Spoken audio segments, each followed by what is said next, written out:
Hi hello namaste welcome to Telugu One cinema. This is Diveshri. ఓటీటీలో ఎన్నో web సిరీస్లు ఉంటాయి. అయితే వాటిలో ఫ్యామిలీతో కలిసి చూడదగినవి, సరదాగా నవ్వుకునేవి, మళ్ళీ మళ్ళీ చూడాలనిపించేవి చాలా అరుదుగా ఉంటాయి. అలాంటి ఓ 3 బెస్ట్ తెలుగు వెబ్ సిరీస్ల గురించి ఇప్పుడు తెలుసుకుందాం. ఒక చిన్న ఫ్యామిలీ స్టోరీ. సంగీత్ శోభన్, సిమ్రన్ శర్మ, నరేష్, తులసి ప్రధాన పాత్రలు పోషించిన వెబ్ సిరీస్ ఇది. మహేష్ ఉప్పల దర్శకత్వం వహించిన ఈ సిరీస్ జీ5లో ఉంది. టైటిల్కి తగ్గట్టుగానే ఇది ఒక చిన్న ఫ్యామిలీ స్టోరీ. తండ్రి బ్యాంక్ లోన్ తీసుకొని చనిపోతే ఆ లోన్ తీర్చడానికి కొడుకు పడే అవస్థల చుట్టూ ఈ సిరీస్ స్టోరీ తిరుగుతుంది. ఇన్నోసెంట్ మదర్తో కలిసి ఆ లోన్ తీర్చడానికి కొడుకు పడే పాటలు నవ్వులు పూయిస్తాయి.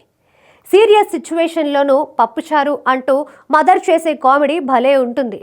Save the tigers. ఇప్పటిదాకా ఈ సిరీస్ నుంచి 2 సీజన్లు విడుదలయ్యాయి. ప్రియదర్శి, అభినవ్ గోమట్టం, చైతన్య కృష్ణ, జోర్దార్ సుజాత, పావని గంగిరెడ్డి, దేవియాని, రోహిణి ప్రధాన పాత్రలుగా నటించిన ఈ సిరీస్ని తేజ కాకమారు దర్శకత్వం వహించాడు. భార్యాభర్తల మధ్య జరిగే చిన్న చిన్న గొడవలు, ఒకరిపై ఒకరు ఫన్నీగా ప్రతీకారం తీర్చుకునే పాయింట్తో రూపొందిన ఈ సిరీస్ ఆద్యంతం నవ్వులు పూయిస్తోంది.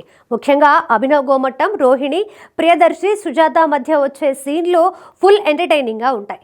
కుటుంబంలో ఉండే చిన్న చిన్న గొడవల నుండి కామెడీని జనరేట్ చేయడం భలే ఉంటుంది. ఈ సిరీస్ డిజ్నీ+ హాట్‌స్టార్లో ఉంది. 90s శివాజీ, వాసుకి, మౌలి, వాసంతిక, రోషన్ రాయ్, స్నేహల్ ప్రధాన పాత్రలు పోషించిన ఈ సిరీస్ ఈటీవీ విన్లో ఉంది. ఆదిత్య హాసన్ డైరెక్షన్లో మిడిల్ క్లాస్ బయోపిక్గా రూపొందిన ఈ సిరీస్ మిడిల్ క్లాస్ వారికి, ముఖ్యంగా 90స్లో పుట్టిన వారికి బాగా కనెక్ట్ అవుతుంది. స్మార్ట్ ఫోన్లు లేని రోజుల్లో బాల్యం ఎంత బాగుండేదో ఈ సిరీస్ చూపిస్తుంది. అప్పట్లో ఒక మధ్యతరగతి కుటుంబం ఎలా ఉండేదో కళ్ళ ముందు కనిపిస్తోంది.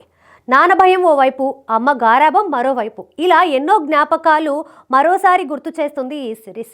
ఓ మధ్యతరగతి తండ్రి పిల్లల కోసం పడే తపన, పిల్లల ర్యాంకుల కోసం ప్రైవేట్ స్కూల్స్ చేసే ఒత్తిడి, ఇంట్లో ఖర్చులను తగ్గిస్తూ అమ్మ చేసే ఉప్మా, చిన్న కొడుకు చేసే అల్లరి, ఇలా చెప్పుకుంటూ పోతే ఇది సిరీస్లా కనిపించదు. 90s రోజులను గుర్తు చేసే ఒక బ్యూటిఫుల్ జర్నీ. ముఖ్యంగా చిన్న కొడుకు కామెడీ సీన్స్ అయితే ఫుల్గా ఎంజాయ్ చేయొచ్చు. ఈ 3 వెబ్ సిరీస్లు కూడా ఎక్కడా బోర్ కొట్టకుండా సరదాగా ఎంజాయ్ చేసేలా ఉంటాయి. ఈ సిరీస్లు మీరు చూడకపోతే వెంటనే చూసేయండి. ఒకవేళ ఇప్పటికే చూసేసి ఉంటే మళ్ళీ చూడండి. అలాగే ఈ 3 సిరీస్లలో మీ మోస్ట్ ఫేవరెట్ ఏదో కమెంట్ చేయండి.